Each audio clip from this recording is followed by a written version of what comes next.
सभी प्रकार की आधुनिक सुविधाओं के साथ कर्मचारी नगर चौराहा बरेली स्थित स्मार्ट सिटी हॉस्पिटल एवं मंगलम हॉस्पिटल के डायरेक्टर एवं जिला संयोजक चिकित्सा प्रकोष्ठ भाजपा बरेली एवं वरिष्ठ समाजसेवी laparoscopic and general surgeon doctor Vijay Gangwar से खास मुलाकात। नमस्कार, आदाब, मैं सैफ सैफी और आप देख रहे हैं समाचार भाग। आज हमारे साथ मौजूद है चिकित्सा प्रकोष्ठ भाजपा से जिला संयोजक डॉक्टर विजय गंगवार साहब।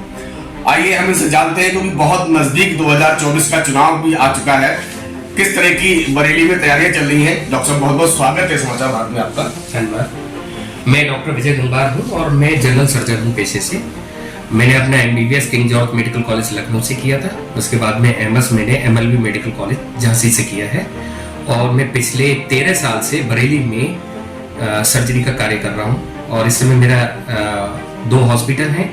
एक तो स्मार्ट सिटी हॉस्पिटल है जो कि कर्मचारी नगर स्थित चौराहे पर स्थित है, और दूसरा हॉस्पिटल मेरा मंगलम हॉस्पिटल के नाम से है, जो सुदूर गांव में अपने ट्रस्ट द्वारा सेवाएं दे रहा है। सबसे पहले तो डॉक्टर साहब मुझे पूछना चाहेंगे कि आपका जो हॉस्पिटल है यहाँ पे किस किस तरह की सुविधाएं हैं? यहाँ पर सारी सुविधाएं हैं। यहाँ पर हड्डी रोग विशेषज्ञ भी हैं, यहाँ पर गायनी के लिए भी डॉक्टर हैं, पीडिया बच्चों के लिए भी डॉक्टर हैं, और यूरोलॉजी का भी काम होता है, किसी को गुर्दे का कोई समस्या है उसका भी काम होता है। और इसके साथ ही मतलब मैं जनरल सर्जन हूँ और ऑपरेशन से संबंधित या पेट की सारी बीमारियों के लिए हम लगातार कार्य कर रहे हैं। क्षेत्र से बहुत सारे लोग आपके हॉस्पिटल में आते हैं इलाज के लिए। किस तरह की जो बहुत से गरीब भी होते हैं, किस तरह की विशेषताएं, किस तरह की छूट देती हैं?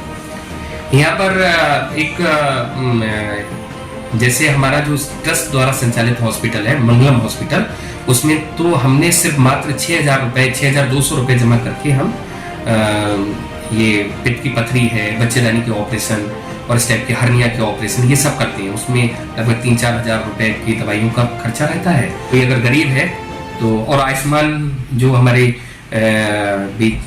बीजेपी सरकार की जो महत्वपूर्ण योजनाएं हैं उनमें से एक आयुष्मान भारत भी है, जिससे गरीब तबका के लोगों का यहाँ पर इलाज भी होता है। और इसके अलावा भी हम सारी सुविधाएं उनको देने का पूरा कार्य करते हैं। मतलब आयुष्मान जो धारक आते हैं यहाँ पर, उनके लिए आयुष्मान की सुविधाएं आपके यहाँ अवेलेबल है जी। कुछ लोग ऐसे भी हैं जिनके पास आयुष्मान नहीं है, और ऐसे लोग अगर आपके यहाँ आते हैं तो उनके बारे में क्या सोचते हैं? उनको मिनिमम खर्चे पे मतलब काम करने की कोशिश करते हैं। कई बार तो ऐसा होता है कि हम जैसे मान लीजिए किसी भी कोई भी ऑपरेशन अगर लग रहा है कि इसका हमको 20-22 हजार रुपए में खर्चा आना है, तो वो ऑपरेशन हम 15,000 में, 16,000 में, 14,000 में भी करने का कोशिश करते हैं, जिसमें हमें मुनाफा बहुत ज्यादा नहीं होता, लेकिन एक मतलब सेटिस्फेक्शन रहता है, अच्छा लगता है। और ये भी लगता है ना कि आप डॉक्टर हैं तो मैनकाइंड के लिए आपको कुछ करना है, और ऐसे ही लोगों के लिए आपको करना है।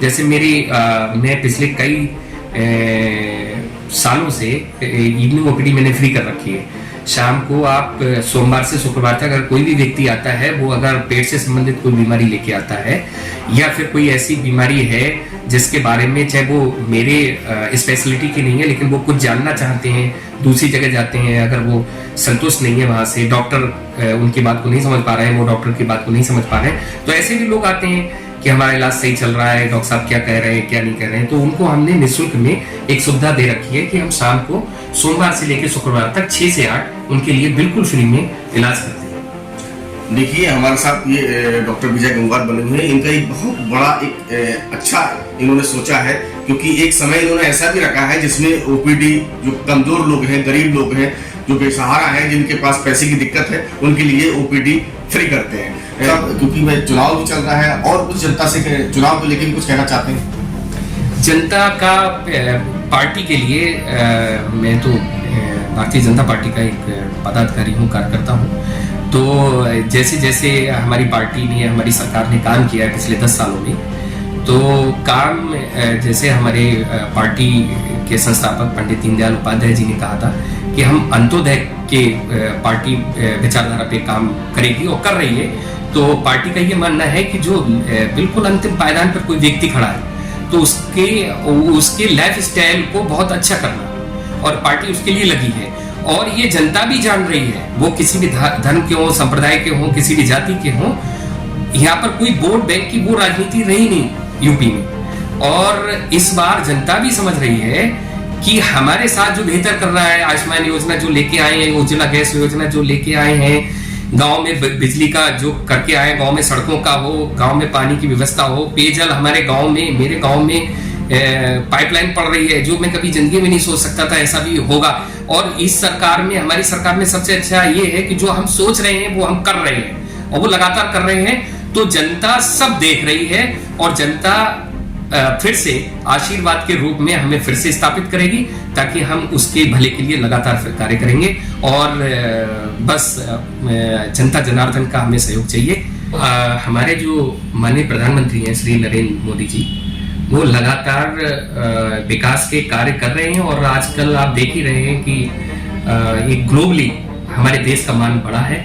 हर तरीके से, हर चुनौती के लिए हम, चाहे वो कोरोना का इतना खराब समय रहा हमारे देश पर, उसमें भी हमने बहुत अच्छा कार्य किया। और हमारे प्रधानमंत्री जी ने हम लोगों का सबका अंदर से बूस्टअप किया, और लगातार वैक्सीन, बहुत तेजी से वैक्सीन बने, और ऐसी ढेरों, क्योंकि प्रधानमंत्री जी को समझना इतना मतलब अच्छा व्यक्तित्व है जो व्यक्ति, या हमारे प्रदेश के मुखिया है जो इस समय योगी आदित्यनाथ जी, वो दोनों लोग लगातार निरंतर 18 घंटे 16 घंटे लगातार कार्य कर रहे हैं, केवल जनमानस के जीवन स्तर को ऊंचा करने के लिए लगातार कार्य कर रहे हैं। उनका कहीं पर भी कुछ ऐसा नहीं है कि वो अपने लिए कुछ कर रहे हैं। और मुझे तो एक बात ये याद आती है माननीय योगी जी की, कि उनके पिता का स्वर्गवास हुआ था उसी कोरोना काल में, और उस स्वर्गवास होने के बाद भी माननीय मुख्यमंत्री जी अपने घर पर नहीं गए, और लगातार, क्योंकि उनका राजा का धर्म होता है अपनी प्रजा के लिए कार्य करना, तो उन्होंने लगातार रात दिन काम करके, और कहां पर ऑक्सीजन नहीं जा रही है, कहां पर कैसे, और वो लगातार घर से अपने वहां से आवास से निकल कर उन्होंने लगातार कई जगह व्यवस्थाएं देखी, कई अस्पतालों में गए और उन व्यवस्थाओं को सुचारू रूप से किया। ऑक्सीजन मंगाने का कार्य हो,